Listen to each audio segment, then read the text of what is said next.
We'll now hear from Advisory Board member and mentor, Dr. Brian Hardaway, to introduce tonight's keynote speaker. Good evening, everyone. I'm sorry I couldn't be with you this evening, but trust that I am there in spirit. I was first introduced to Kalonji through the ElevateMeD Mentor Program 2 years ago.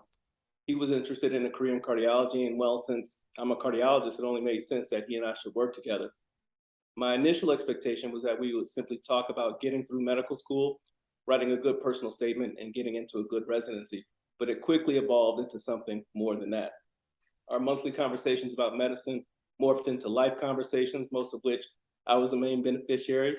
We spoke about community, we spoke about family, we discussed what it is to be a Black man in a white coat. Dr. Cole is currently a second-year internal medicine resident at the University of Texas Southwestern in Dallas, Texas. He studied exercise physiology at Florida State University, earning his Bachelor of Science degree. While completing his undergraduate degrees, he competed for the university's varsity diving team, specializing in springboard and platform diving. He worked as a peer tutor, learning specialist, and academic coordinator throughout his undergraduate and medical studies. He obtained his medical degree from the Charles Drew UCLA Medical Education Program in Los Angeles. He was actively involved in the American Medical Association and California Medical Association during his medical studies. He's mentored undergraduate students through the Student National Medical Association's Minority Association of Pre-Medical Students. His research interests center around nutrition and cardiovascular health. His work has even been published in the International Journal of Disease Prevention and Reversal. He's currently working on 2 research projects regarding patients' perceptions of coronary calcium scans and utilizing sonotherapy for chronic heart failure prevention and treatment. Ladies and gentlemen, it's my pleasure to introduce to some and present to others our keynote speaker for the evening, my guy, Dr. Kalonji Cole. Good evening, everybody. Wish I can thank Dr. Hardaway here in person. I'm your keynote speaker tonight. I want you all to know that there is absolutely nothing nerve-wracking about doing this whatsoever. Getting on stage in front of hundreds of well-dressed, beautiful, brilliant people with a lot of money and sharing your life story is so normal, it's fine. I checked my heart rate before coming up on stage. It was about 128 beats per minute, so that's exactly where I want it. But being up here really is a dream come true. And the dream actually starts with my parents. My mom, Angela Hardiman, and my dad, Dwayne Cole, they were born in Pontiac, Michigan. It's about 20 miles outside of Detroit. They come from humble beginnings. You know, Pontiac has its charm, but you know, they were raised in the projects, raised in a lot of poverty. They didn't really feel impoverished growing up. They were surrounded, you know, by love, but they were exposed, you know, to a lot of dark things, a lot of violence, a lot of crime, a lot of drugs. My mom actually tells a story about when she was 4 years old. She actually saw somebody get murdered with her own eyes. And the only reason that she was spared is because the person who did it didn't think that she was old enough to talk. You know, snitches get stitches, that's what they say. So when they grew up and they became parents themselves, you know, it was a priority for them to, you know, raise a family outside of Pontiac. So they grew up together, they had me, and they moved us to Tallahassee, Florida, when I was about 3 years old. For those that don't know Tallahassee, it's in the Panhandle, it's right under Georgia. Also kind of a small town, it's a college town, home of Tallahassee Community College, Florida Agricultural and Mechanical University, and yep, go Rattlers, and FSU, Florida State University, go Noles.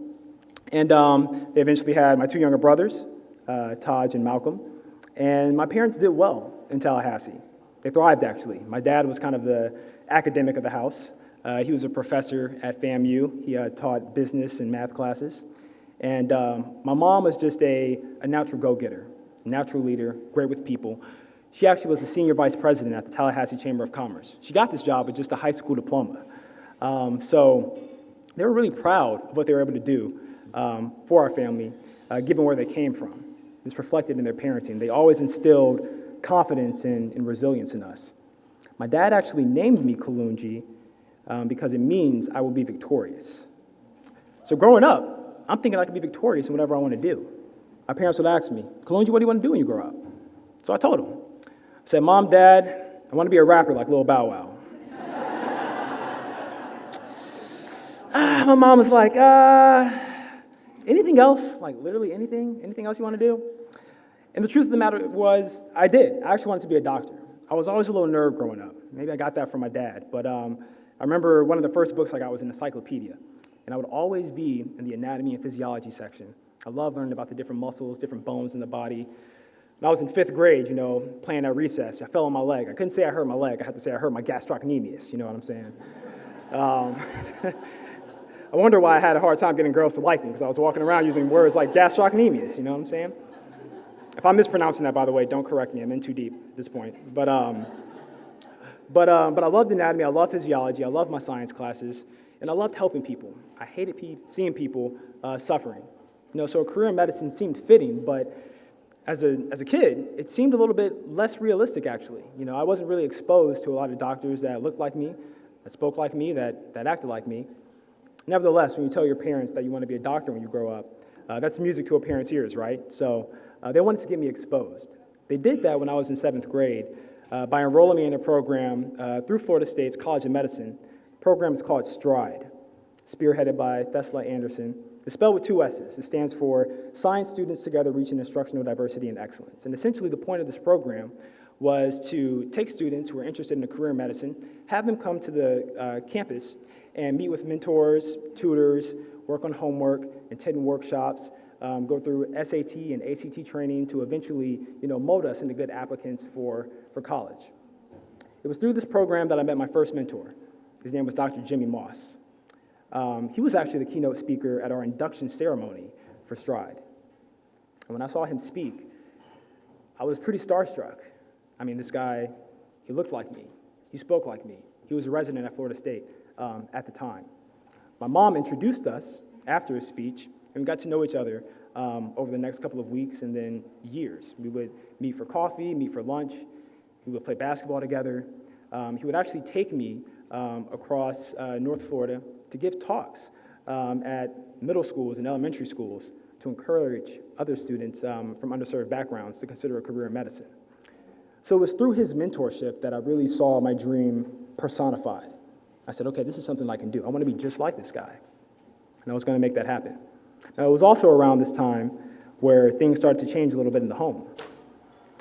My dad had the opportunity to get his PhD at Syracuse University. It's an amazing opportunity in supply chain management. So he moved up to New York when I was in about the 8th grade. He was on a student's income. Not too long after that, my mom, raising me and my younger brothers in Tallahassee, she caught bacterial meningitis. She had a really bad course with it. She almost died. This was my first time having somebody so close, be so acutely ill. And then after her recovery, she wasn't quite able to return to work. So a combination of both of those things put a lot of financial stress on the family. I knew that being a doctor was not going to be easy. I knew it wasn't going to be cheap either. So I knew that I had to work hard in a lot of ways if I wanted to, make this dream come true. So that's what I did. I was aggressively studious. I kept my grades up. I was able to secure a partial scholarship through the Bright Futures program in Florida. And I was an athlete growing up. I started out as a gymnast. I did diving in high school, 2012 state champion, just saying. And I was able to secure a partial athletic scholarship once I got accepted into Florida State. But that alone, those two things, still weren't quite enough. I actually had to work quite a bit throughout college. I did everything from tutoring to coaching diving. I even worked in sales. I sold these Cutco cutlery knives, these really fancy knives. Some of you might have them. I did. I did whatever I had to do to get the bag, And, but all of that hard work, paid off. When it came time to apply to medical school, I applied to the Charles Drew UCLA program. It seemed like the perfect program for me. Honestly, I didn't think that I would even get accepted for an interview. But the program spoke to me because, one, it was prestigious, and the mission aligned with mine. The mission of Charles Drew was to create doctors that were passionate about serving the underserved, serving the people that needed it most in Los Angeles. So I was thrilled when I got an interview. I was even more thrilled when I got accepted.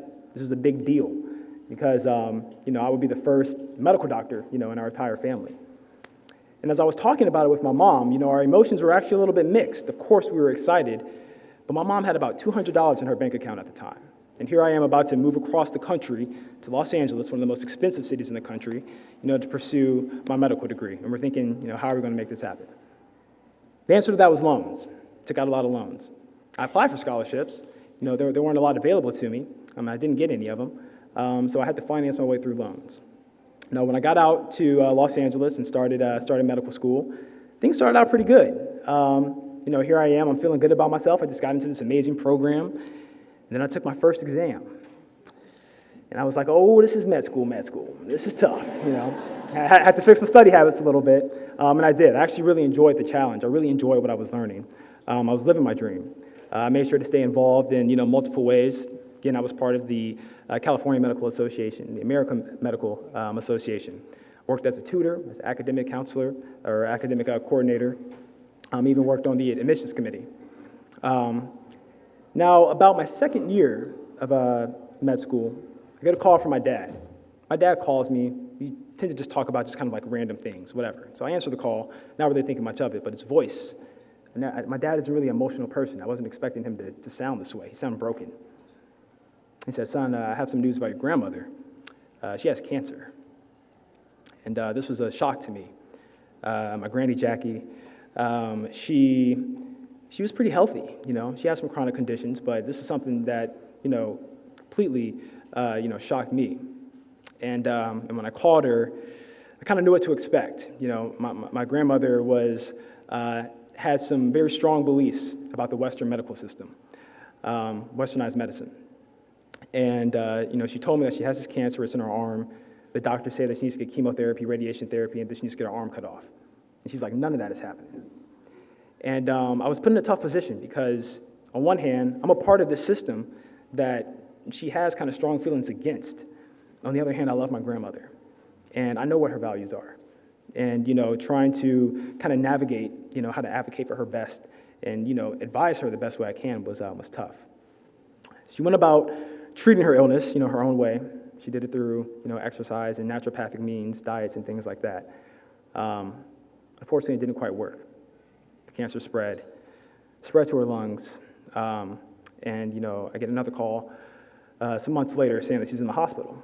So I asked my deans if I can get some time off to go visit her. And, she was in the hospital. She, was on a ventilator because, she couldn't support, her own breathing. And I stayed with her for, several days. One of the nights in the hospital, she wasn't able to talk, so we would have to communicate, through these notes that she would write on these little sticky notes. She was adamant that the doctors that were caring for her were actively trying to kill her. And I told her, I said, Granny, they're not trying to kill you. You got to trust your doctors. We all want what's best for you here. And she wrote a note. She said, Kalonji, you're my doctor. And she died a couple of days later. So I go back to Los Angeles and get ready to start my third year. That experience was really meaningful to me, resonated with me a lot. In our third year of medical school, this is where we do our rotations. This is where we go out and we actually start to work in a team, work in a setting, take what we learned in the books, apply it to actual patients. I knew that I did not want any of my patients to view me the way that my granny, viewed her doctor. So having a bedside manner and warmth and empathy, had always been important to me. And it was through this year that I fell in love with internal medicine. I actually liked all my rotations, everything from pediatrics to OB-GYN, but, I loved how in internal medicine, you're kind of the quarterback, of this team. You're in charge of the primary chronic conditions, some of the acute conditions, and you have, your specialists that are helping out, as well. And within those specialties, I really fell in love with cardiology. Seeing all the patients come in, with all of these, heart conditions made it pretty clear to me, that an amazing way to have a strong impact on patients' lives is by fixing their heart. So I felt like that was my calling. So fast forward to my fourth year of medical school. It's 2020, it's the summer. It's a little virus going around, COVID, you may have heard of it. And I'm pretty stressed at the time. The fourth year of medical school, it's probably the most expensive year. You gotta take board exams, gotta pay for residency applications. You gotta get all of luckily we weren't traveling, but we still had to get Zoom set up, so you had to get a tire and everything, and I'm thinking how am I gonna afford all this stuff? Then I get a call from my dean, Dr. Colmez. I answered the call. At first, I thought I was in trouble or something. I thought I missed a meeting or something like that. So I answer. Dr. Colmez, hey, how's it going? Is everything okay? She said, yeah, Kalonji, everything's okay. I want to tell you, I nominated you for a scholarship through this program called ElevateMeD. I want you to look into it, and I want you to apply. I said, say less. I opened up my laptop so fast, I almost broke it. And I was so excited, to even have this opportunity. I'm reading about ElevateMeD. The mission is completely in line with mine, completely in line with UCLA's and Drew's. And, I was crossing my fingers that I would get accepted, and I was, elated when I did. To be honest, I knew it was coming with some money. I was excited for that. It definitely made paying for my residency applications and everything, so much easier. But that was really just the tip of the iceberg. I had no idea what was in store. Through ElevateMeD, I got immersed in an amazing community. I met with mentors and professionals and everything from financial wellness to professionalism. And this stuff was key going into not only my sub-internships, but into the application season, into my interviews. Of course, I met with the amazing Dr. Brian Hardaway. He helped me so much. We spoke about everything, just like he said. If you were to see the rough draft of my personal statement that I sent to him, I probably wouldn't be here right now if I used that draft. He read the first sentence, and it started with, with great power comes great responsibility. And he's like, no, we're not about to quote Spider-Man in your personal statement. That's not what we're doing here.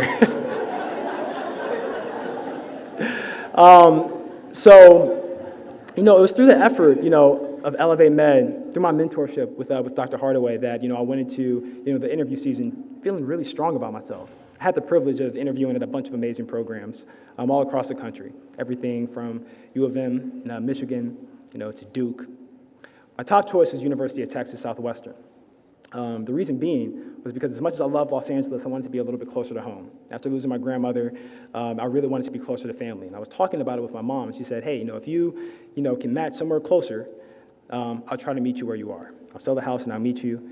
And that's what happened. I interviewed at University of Texas Southwestern. And I remember Dr. Gail Peterson, she was one of my interviewers. She's the program director for the cardiology division. When I saw her on Zoom, she actually had this kind of look of distress in her face. I thought something was wrong. And she said, I was just reading through your personal statement. I wrote a lot about my grandmother in the personal statement, and it brought her to tears. And she said, man, just like how you started it with, to whom much is given, much is required. It's just so powerful. In the back of my mind, I'm thinking thank you, Dr. Hardaway. Thank you so much, Dr. Hardaway. And then, long story short, March comes around, and I end up matching my number one choice, University of Texas Southwestern. My mom sold the house, planned on moving out with me, and that's what she did. So now we're in Dallas together. So,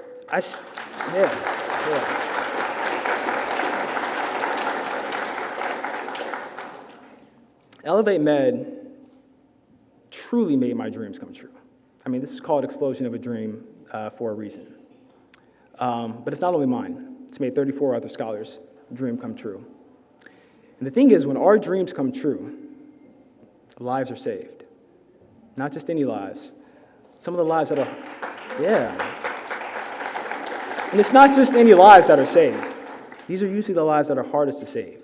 These are the people that have historically not been heard, not been cared for, not been seen. And that's why, we exist as scholars up here, because, we want to help them. And that's what we're here to do tonight. I'm sure I don't need to tell anybody here about the healthcare disparities that exist in this country. I'm sure I don't need to tell anybody here that Black and brown populations have some of the worst healthcare outcomes, and it's been that way for a long time. I'm sure I don't have to tell you that Black and brown physicians are misrepresented in every field of medicine, every single one of them. And I probably don't also have to tell you that when Black and brown physicians serve these Black and brown patients, that they do better. And that's why ElevateMeD exists. I hope that you all are as proud as I am to be a part of this family, to be here tonight, and to be doing this work. So with that being said, I want to thank everybody for your time, for your donations, for your mentorship, your wisdom, your donations, for your charity, for your donations. Because we're changing the world here. So let's do it. Let's elevate medicine.